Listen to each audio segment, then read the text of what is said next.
Sugar വരുന്നതിന് മുന്നോടിയായി നമ്മുടെ ശരീരം കാണിച്ചു തരുന്ന ലക്ഷണങ്ങൾ എന്തൊക്കെയാണ്? ഷുഗർ കൂടിക്കഴിഞ്ഞാൽ നമ്മൾ നിസാരമാക്കുന്ന ചില ശരീരം കാണിച്ചു തരുന്ന അടയാളങ്ങൾ എന്തൊക്കെയാണ്? ഇനി നമ്മുടെ ശരീരത്തിൽ ഷുഗർ കൂടിയാൽ എന്തൊക്കെ പ്രശ്നങ്ങൾ അല്ലെങ്കിൽ കോംപ്ലിക്കേഷൻസ് ഉണ്ടാകുന്നുണ്ട്? ഈ കൂടിയ ഷുഗർ എങ്ങനെ നമുക്ക് നോർമൽ ലെവലിലേക്ക് എത്തിക്കാം എന്നിങ്ങനെയുള്ള കാര്യങ്ങളൊക്കെയാണ് ഇന്ന് ഈ വീഡിയോയിൽ ഡിസ്കസ് ചെയ്യുന്നത്.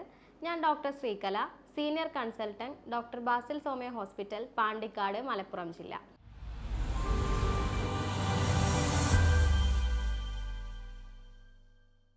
അപ്പോൾ ആദ്യം നമുക്ക് ഷുഗറിൻ്റെ ഏർലി സൈൻസ് അല്ലെങ്കിൽ ഫസ്റ്റ് സ്റ്റാർട്ട് ചെയ്യുമ്പോൾ തന്നെയുള്ള ലക്ഷണങ്ങൾ എന്തൊക്കെയാണ് എന്ന് നോക്കാം. ഇത് പ്രധാനമായിട്ടും പോളിഫാജിയ, പോളിഡിപ്സിയ, പോളിയൂറിയ, ഇത് മൂന്നുമായിട്ടാണ് നമ്മൾ പറയുന്നത്. നമുക്കറിയാം ഷുഗർ അല്ലെങ്കിൽ ഡയബറ്റീസ് എന്ന് പറയുമ്പോൾ നമ്മുടെ ബ്ലഡ് അല്ലെങ്കിൽ രക്തത്തിലുള്ള ഷുഗറിൻ്റെ അളവ് കൂടി നിൽക്കുന്ന ഒരു അവസ്ഥയാണിത്. നമ്മുടെ രക്തത്തിലെ ഷുഗറിനെ കൺട്രോൾ ചെയ്യുന്നത് ഇൻസുലിൻ എന്ന് പറഞ്ഞ ഒരു ഹോർമോണാണ്. ഇത് പാൻക്രിയാറ്റിക് ഗ്രന്ഥിയാണ് ഉൽപ്പാദിപ്പിക്കുന്നത്. അപ്പോൾ ഈ ഡയബറ്റീസ് അല്ലെങ്കിൽ പ്രമേഹം ഉണ്ടാവാനുള്ള കാരണം എന്ന് പറയുമ്പോൾ ഒന്നുകിൽ ഇൻസുലിൻ കുറവ് ഉണ്ടാകുന്ന അവസ്ഥ, അല്ലെങ്കിൽ ഇൻസുലിൻ്റെ അഭാവമാവാം, അല്ലെങ്കിൽ ഇൻസുലിൻ റെസിസ്റ്റൻസ്, അതായത് നമ്മുടെ ശരീരത്തിൽ വേണ്ടത്ര ഇൻസുലിൻ ഉണ്ടായിട്ടും അത് നമുക്ക് ഉപയോഗിക്കാൻ കഴിയാത്ത ഒരു അവസ്ഥയാണ് ഇൻസുലിൻ റെസിസ്റ്റൻസ് എന്ന് പറയുന്നത്. അപ്പോൾ ഈ ഇൻസുലിൻ റെസിസ്റ്റൻസ് ഉണ്ടാകുന്ന സമയത്ത് കോശങ്ങൾക്ക് ഈ രക്തത്തിലുള്ള ഗ്ലൂക്കോസിനെ എടുക്കാൻ കഴിയില്ല. അങ്ങനെ രക്തത്തിലുള്ള ഗ്ലൂക്കോസ് കൂടുകയും കോശങ്ങൾക്ക് വേണ്ട ഊർജം ലഭിക്കാതെ വരികയും ചെയ്യും. അപ്പോൾ ഈ പോളിഫാജിയ എന്ന് പറയുമ്പോൾ നമുക്ക് എപ്പോഴും വിശപ്പ് വളരെയധികം കൂടുന്ന ഒരവസ്ഥ, എപ്പോഴും ഭക്ഷണം കഴിക്കണം എന്ന് തോന്നുക, അങ്ങനെയുള്ള ഒരു അവസ്ഥയാണ് പോളിഫാജിയ എന്ന് പറയുന്നത്. അതിനുള്ള കാരണം എന്താണെന്ന് വെച്ചാൽ നമ്മുടെ ശരീരത്തിൽ, നമ്മുടെ രക്തത്തിൽ ആവശ്യത്തിന് ഗ്ലൂക്കോസ് ഉണ്ട്, എന്നാൽ ഇത് കോശങ്ങൾക്ക് എടുക്കാൻ സാധിക്കുന്നില്ല.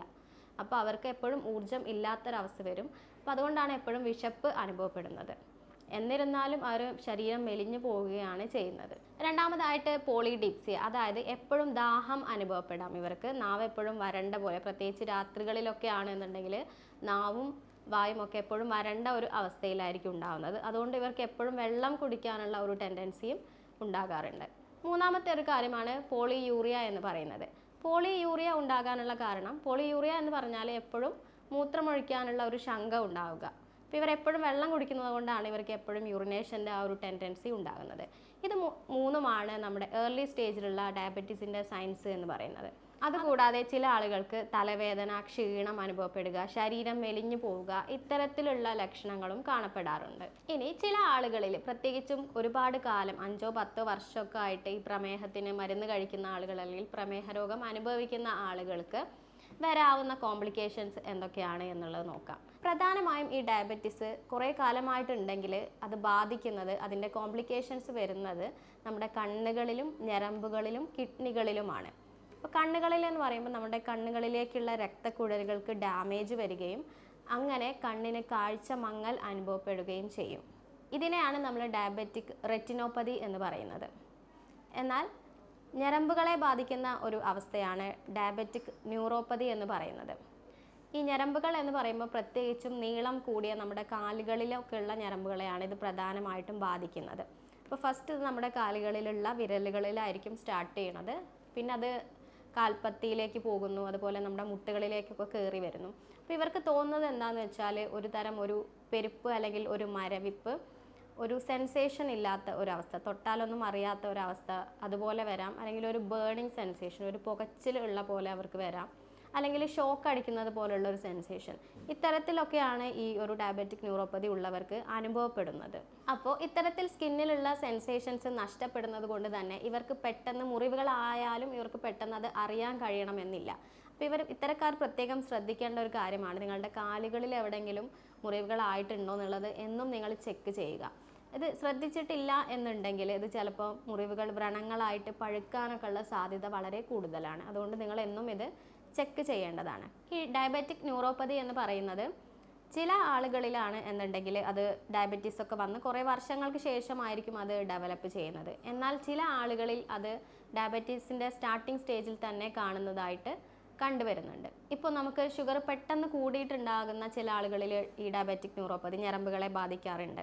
അത് നമുക്ക് ഷുഗർ കൺട്രോളിലേക്ക് എത്തുമ്പോഴേക്കും തന്നെ നമുക്കത് അവരുടെ ഇത്തരത്തിലുള്ള ഞരമ്പിൻ്റെ ബുദ്ധിമുട്ടുകളൊക്കെ മാറിക്കിട്ടുന്നതാണ്. എന്നാൽ കാലക്രമേണ ഒരുപാട് വർഷങ്ങൾക്ക് ശേഷം ഗ്രാജ്വലി വന്ന ഒരു ഡയബറ്റിക് ന്യൂറോപ്പതി ആണെന്നുണ്ടെങ്കിൽ നമുക്ക് അതിൻ്റെ സിംറ്റം വൈസ് മാനേജ് ചെയ്ത് പോകാനും അതുപോലെ ഇനി അത് കൂടാതിരിക്കാനും ഉള്ള ട്രീറ്റ്മെൻറ്റുകൾ എടുക്കാവുന്നതാണ്.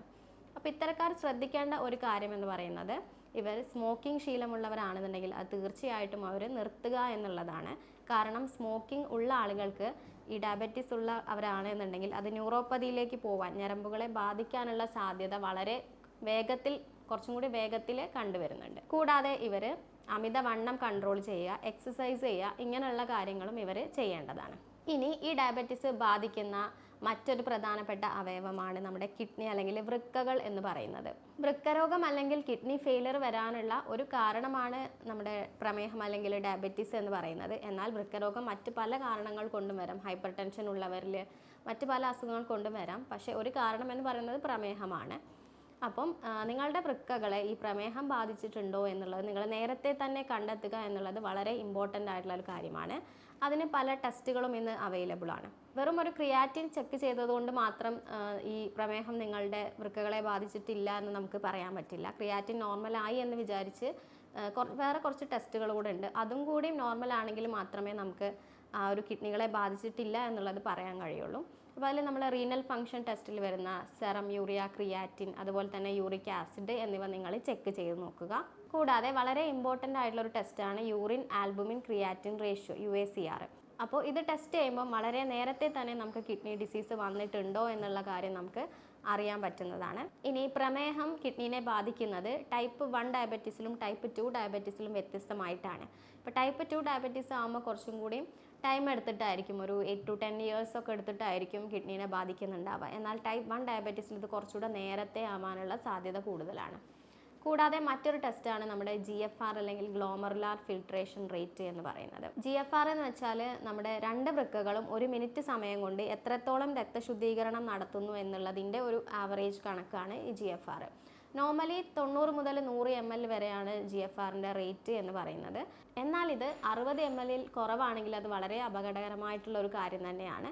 അപ്പം നമ്മൾ GFR എസ്റ്റിമേറ്റ് ചെയ്യുക എന്നുള്ളതും വളരെ ഇമ്പോർട്ടൻ്റ് ആയിട്ടുള്ള ഒരു ടെസ്റ്റ് തന്നെയാണ്. അതുപോലെ ഈ പ്രമേഹവും BP-യും ഒരുമിച്ച് കാണുന്ന ചില ആളുകൾ വളരെ ശ്രദ്ധിക്കേണ്ട ഒരു കാര്യമാണ്. വളരെ അപകടകരമായിട്ടുള്ള ഒരു സിറ്റുവേഷനാണ്. നിങ്ങൾ തീർച്ചയായിട്ടും അത് കൺട്രോളിൽ കൊണ്ടുപോകുക എന്നുള്ളത് വളരെ ഇമ്പോർട്ടൻ്റ് ആണ്. അപ്പോൾ ഈ കിഡ്നീനെയൊക്കെ ബാധിക്കാതിരിക്കാൻ ഈ പ്രമേഹമുള്ളവർ ചെയ്യേണ്ടത് അവരവരുടെ പ്രമേഹത്തിനെ കൺട്രോൾ ചെയ്യുക. BP കൂടുതലാണെങ്കിൽ അത് കൺട്രോൾ ചെയ്യുക. കൊളസ്ട്രോൾ ഉണ്ടെങ്കിൽ അതിനെ നിങ്ങൾ കൺട്രോൾ ചെയ്യുക. കൂടാതെ നിങ്ങളുടെ ഇലക്ട്രോലൈറ്റ്സ്, അതായത് സോഡിയം, പൊട്ടാസ്യം എന്നിവയൊക്കെ നോർമൽ ലെവലിലല്ലേ എന്നുള്ളത് നോക്കുക. അതുപോലെ തന്നെ വൈറ്റമിൻ D നിങ്ങളുടെ ശരീരത്തിൽ ആവശ്യത്തിനുണ്ടോ എന്നുള്ളതൊക്കെ നിങ്ങൾ ചെക്ക് ചെയ്യുക. ഇനി ഇങ്ങനെ ഷുഗർ ഉള്ള ആളുകളാണ് എന്നുണ്ടെങ്കിൽ അവർ തീർച്ചയായിട്ടും, നിങ്ങൾക്ക് എല്ലാവർക്കും അറിയായിരിക്കും, ഷുഗർ പരമാവധി കട്ട് ചെയ്യുക എന്നുള്ളതാണ്. അപ്പോൾ അത് ബേക്കറി ഐറ്റംസോ ഐസ്ക്രീംസോ അല്ലെങ്കിൽ നമ്മുടെ പഞ്ചസാരയോ ഒക്കെ എന്താണെന്നുണ്ടെങ്കിലും പരമാവധി അത് നിങ്ങൾ കട്ട് ചെയ്ത് ഒഴിവാക്കുക. അതുപോലെ തന്നെ നമ്മുടെ വൈറ്റ് റൈസ് അല്ലെങ്കിൽ പോളിഷ്ഡ് റൈസ് പരമാവധി കുറയ്ക്കുക. അമിതമായിട്ടുള്ള രീതിയിൽ ഉപയോഗിക്കാതിരിക്കുക. കൂടാതെ ദിവസവും നിങ്ങൾ എക്സസൈസ് ചെയ്യണം. ഒരു 30 minutes, നന്നായിട്ട് ഒരു 6 to 8 hours നിങ്ങൾ എന്തായാലും ഉറങ്ങിയിരിക്കണം. സ്ട്രെസ്സ് ഉള്ള ആളുകളാണ് എന്നുണ്ടെങ്കിൽ സ്ട്രെസ്സ് മാനേജ് ചെയ്യാൻ യോഗ, മെഡിറ്റേഷൻ പോലുള്ള കാര്യങ്ങളൊക്കെ ചെയ്യുക. പിന്നെ വൈറ്റമിൻ D കിട്ടാൻ വേണ്ടിയിട്ട് നിങ്ങൾക്ക് ദിവസവും സൂര്യപ്രകാശം കൊള്ളാവുന്നതാണ്. കൂടാതെ omega-3 ഫാറ്റി ആസിഡ്സ് അടങ്ങിയിട്ടുള്ള നമ്മുടെ ചെറു മത്സ്യങ്ങളൊക്കെ ധാരാളമായിട്ട് നിങ്ങൾ കഴിക്കുക. മത്തി, അയല, ചൂര, നത്തോലി പോലുള്ള മത്സ്യങ്ങൾ ധാരാളമായിട്ട് കഴിക്കുക. നിങ്ങൾക്ക് ഏതെങ്കിലും രീതിയിലുള്ള ഫാസ്റ്റിംഗ്, ഇൻ്റർമീഡിയൻറ്റ് ഫാസ്റ്റിംഗ് ഒക്കെ നിങ്ങൾക്ക് എടുക്കാവുന്നതാണ്. കൂടാതെ നിങ്ങൾ തീർച്ചയായിട്ടും ഇലക്കറികൾ ഭക്ഷണത്തിൽ ഉൾപ്പെടുത്താൻ വേണ്ടിയിട്ട് ശ്രദ്ധിക്കുക. ഇലക്കറികൾ എന്ന് പറയുമ്പം ചീര, മുരിങ്ങയില, പയറില അങ്ങനെയുള്ള കാര്യങ്ങളൊക്കെ നിങ്ങൾ ഭക്ഷണത്തിൽ ഉൾപ്പെടുത്തുക. നിങ്ങൾക്ക് ബദാം, വാൾനട്ട്സ് പോലുള്ള നട്ട്സ് ഭക്ഷണത്തിൽ ഉൾപ്പെടുത്താവുന്നതാണ്. കൂടാതെ നല്ല ലീൻ പ്രോട്ടീൻ, ചിക്കൻ ഒക്കെ നിങ്ങൾക്ക് കഴിക്കാവുന്നതാണ്. എന്നാൽ റെഡ് മീറ്റുകൾ പരമാവധി ഒഴിവാക്കാൻ വേണ്ടിയിട്ട് ശ്രദ്ധിക്കുക. മുട്ട കഴിക്കാവുന്നതാണ്. മുട്ടയുടെ വെള്ള കഴിക്കുന്നതായിരിക്കും ഒന്നുകൂടെ നല്ലത്. അപ്പോൾ ഇത്രയും കാര്യങ്ങളൊക്കെ നിങ്ങൾ ശ്രദ്ധിക്കുക. ഇപ്പോൾ നിങ്ങൾ കഴിക്കുന്ന സമയത്ത് ഇപ്പം കാർബോഹൈഡ്രേറ്റ് ആണെങ്കിലും പ്രോട്ടീൻ ആണെന്നുണ്ടെങ്കിലും ഒരു മിതമായ രീതിയിൽ കഴിക്കുക. അപ്പോൾ ഇത് പറയുകയാണെന്നുണ്ടെങ്കിൽ ഒരു പ്ലേറ്റിനെ 4 ആക്കിയിട്ട് ഡിവൈഡ് ചെയ്യുക. അതിൽ ഒരു ഭാഗത്ത്, 1/4 ഭാഗത്ത് നിങ്ങൾ കാർബോഹൈഡ്രേറ്റ്, ചോറാവാം, ഗോതമ്പാവാം, ചപ്പാത്തി അങ്ങനെയുള്ളത് കഴിക്കുക. 1/4 ഭാഗത്ത് നിങ്ങൾ പ്രോട്ടീൻ എടുക്കുക. അതായത് ഫിഷ് ആവാം, മുട്ടയാവാം, നല്ല ചിക്കൻ ആവാം, അങ്ങനെയുള്ള 1/4 ഭാഗം പ്രോട്ടീൻ എടുക്കുക. 1/4 ഭാഗം വെജിറ്റബിൾസ്, നല്ല പല കളറിലുള്ള വെജിറ്റബിൾസ്, ബീട്രൂട്ട്, തക്കാളി, ക്യാരറ്റ് അങ്ങനെയുള്ള വെജിറ്റബിൾസ്. 1/4 ഭാഗം നിങ്ങൾക്ക് എന്തെങ്കിലും ഫ്രൂട്ട്സ്, ലോ ഗ്ലൈസീമിക് ഇൻഡെക്സ് ഉള്ള ഫ്രൂട്ട്സ് എടുക്കുക. അതായത് നമ്മുടെ ആപ്പിൾ, സബർജില്ല, പേരയ്ക്ക അങ്ങനെയുള്ള ഫ്രൂട്ട്സൊക്കെ ഇവർക്ക് മിതമായ രീതിയിൽ കഴിക്കാവുന്നതാണ് ഡയബറ്റീസ് ഉള്ളവർക്ക്. അതും എടുക്കുക. ഇങ്ങനെയുള്ളൊരു ഡയറ്റാണ് നിങ്ങൾ ഫോളോ ചെയ്യേണ്ടത്.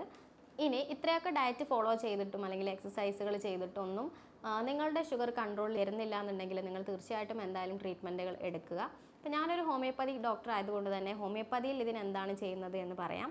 നമ്മളിവിടെ ഒരു ഹോളിസ്റ്റിക് അല്ലെങ്കിൽ കോൺസ്റ്റിറ്റ്യൂഷണൽ അപ്രോച്ചിലൂടെയാണ് ട്രീറ്റ്മെൻറ്റ് നടത്തുന്നത്. അതിനായിട്ട് രോഗിയുടെ ശാരീരികമായിട്ടുള്ള ലക്ഷണങ്ങളും മാനസികമായിട്ടുള്ള ലക്ഷണങ്ങളും എല്ലാം നമ്മൾ കൺസിഡർ ചെയ്യുന്നു. അതിനായി നമ്മൾ യൂറോപ്യൻ നിർമ്മിത സോഫ്റ്റ്വെയറും ആർട്ടിഫിഷ്യൽ ഇൻ്റലിജൻസും ഉപയോഗിക്കുന്നുണ്ട്. അതിനുശേഷം ജർമ്മൻ പൊട്ടൻസി മെഡിസിൻസ് ആണ് ഈ ട്രീറ്റ്മെൻറ്റിനായിട്ട് ഉപയോഗിക്കുന്നത്. അതുകൊണ്ട് തന്നെ ഇതിന് യാതൊരുവിധ പാർശ്വഫലങ്ങളും ഉണ്ടായിരിക്കുന്നതല്ല. ഹോസ്പിറ്റലിൽ നേരിട്ട് വരാൻ ബുദ്ധിമുട്ടുള്ളവർക്ക് ഓൺലൈൻ കൺസൾട്ടേഷനിലൂടെ നമ്മൾ മരുന്നുകൾ വീട്ടിലെത്തിക്കുന്നതായിരിക്കും. ഇതുമായി ബന്ധപ്പെട്ട് നിങ്ങൾക്ക് എന്തെങ്കിലും സംശയങ്ങളുണ്ടെങ്കിൽ താഴെ ഞാൻ എൻ്റെ വാട്സപ്പ് നമ്പർ കൊടുക്കുന്നുണ്ട്. അതിൽ നിങ്ങൾക്ക് എന്നെ കോൺടാക്ട് ചെയ്യാവുന്നതാണ്. സ്നേഹത്തോടെ doctor Sreekala, senior consultant, doctor Basil Soumya hospital, Pandikkad, Malappuram ജില്ല.